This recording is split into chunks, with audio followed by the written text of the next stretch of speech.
Hello students. तो स्वागत है आपका हमारे यूट्यूब चैनल के टी क्लासेज में।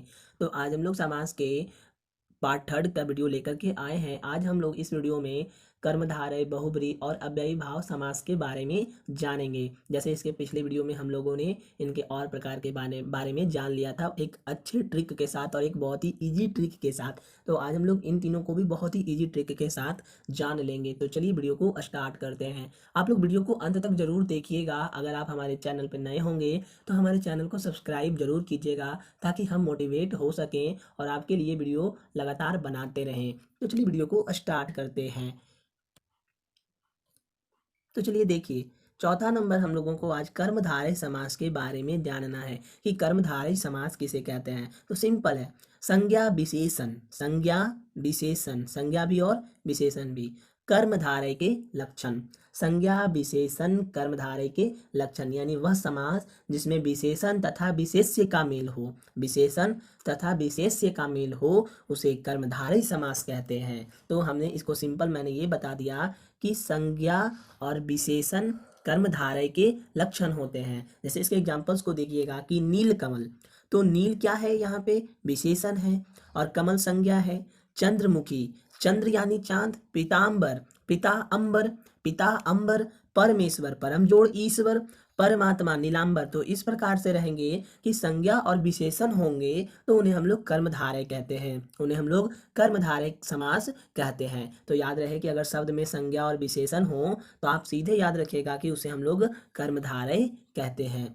चलिए इसके बाद हम लोग देखेंगे, इसके बाद देखेंगे हम लोग बहुब्रीहि समास। बहुब्रीहि समास किसे कहते हैं? तो बहुब्रीहि समास यानी अर्थ छोड़ भागे, अर्थ छोड़ भागे बहुब्रीहि कहावे। इसका अर्थ ये हुआ कि जिस शब्द का कोई अर्थ हो, जिस शब्द का कोई अर्थ हो उसे बहुब्रीहि समास कहते हैं। जैसे बिना पानी, तो बिना पानी सरस्वती माता को कहा जाता है। इसके बाद नीलकंठ, तो नीलकंठ, नीलकंठ यानी कि शंकर जी को कहा जाता है। लंबोदर यानी गणेश जी, दशमुख रावण, सकुशल। तो ऐसे शब्द जब रहते हैं जिनका अर्थ हो उन्हें हम लोग बहुब्रीहि समास कहते हैं। तो आपको बहुब्रीहि समास भी समझ में आ गया होगा। सिंपल आपको ये याद रखना है कि अर्थ छोड़ भागे, यानी कि अर्थ छोड़ भागे का अर्थ हुआ अर्थ निकले, तो उसे हम लोग बहुब्रीहि समास कहेंगे। और इसके कुछ एग्जांपल्स जो हमने दे रखा है। चलिए इसके बाद हम लोग अव्ययी भाव समास के बारे में जानते हैं। चलिए अब अव्ययी भाव समास को देखिए। प्रथम पद प्रधान अव्ययी भाव को जान। सिंपल याद रखना है कि प्रथम पद प्रधान अव्ययी भाव को जान। जैसे तत्पुरुष में था कि अंतिम पद प्रधान तत्पुरुष को जान, ठीक उसी प्रकार से प्रथम पद प्रधान तत्पुरुष को, सॉरी, अव्ययी भाव को जान, प्रथम पद प्रधान होगा। तो अगर यहाँ पे देखिए प्रतिदिन, तो दिन तो है लेकिन प्रतिदिन यानी डेली, तो यहाँ ये हमारा प्रधान शब्द हो गया। शक्ति तो है यथाशक्ति, यथा मतलब यथा शक्ति होना, तो ये हो गया। यथा संभव हो गया, यथा शीघ्र हो गया। पेट, खाना खाएंगे पेट में लेकिन खाना भर पेट खाएंगे, तो यहाँ तो अर्थ पता चल ही रहा है ना कि भर पेट, यानी प्रथम पद प्रधान होगा। फिर यहाँ देखिएगा बारंबार, बारंबार यानी हम लोग कोई काम को कर तो रहे हैं लेकिन उस काम को बारंबार कीजिए, बार बार कीजिए, बार बार कीजिए, बार बार कीजिए। बार बार करने से क्या होगा, वो काम आपको सरल हो जाएगा, वो काम आपके लिए बहुत आसान हो जाएगा।